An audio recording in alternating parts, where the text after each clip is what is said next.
As your jaw moves from side to side, the alignment of the teeth should generate separation of the back teeth. If this doesn't happen, then the teeth start to wear down and the back teeth can come into contact. As they come into contact, they move and get loose in their socket, infection can get in, and parts of the teeth enamel can actually break off the side of the teeth.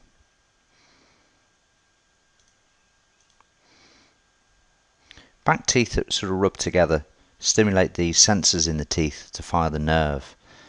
Overstimulation of the nerves makes the teeth very sensitive to hot and cold, can even be quite painful. As the teeth move across the surface of each other, the enamel just slowly and eventually erodes away. The cusps disappear and the teeth get flat, which makes them more inefficient in the way they work. You need to use more muscle energy to make them work.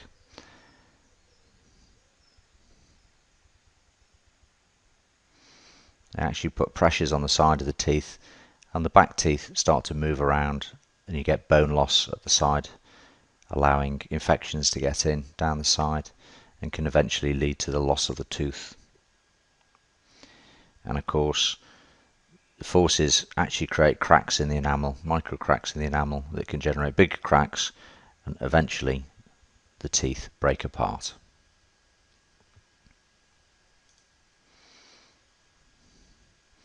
As the teeth rub together, they also trigger the nerves to fire the muscles.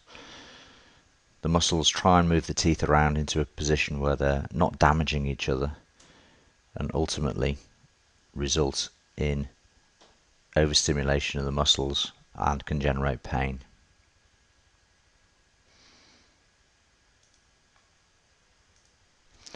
Traditionally, dentists use marking paper, dental marking paper, to measure the forces on the teeth.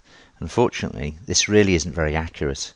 It simply shows where the teeth have come into contact, and it doesn't show the amount of force on the teeth, nor does it show the timing of the force on the teeth. It's very inconsistent, and there really is no evidence to support its use as a scientific and consistently reproducible method of adjusting teeth.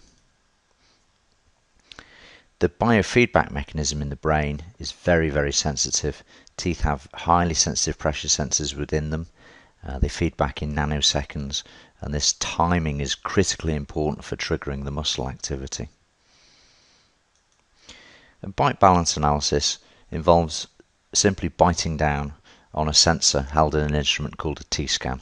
Patient just bites up and down on the sensor, and the sensor can very accurately show the forces, the timing, and allow the patient, the dentist, to make very accurate adjustments. This is the data that comes from the Tscan. As the patient bites onto the sensor, the dentist can see how the forces develop as the teeth come together.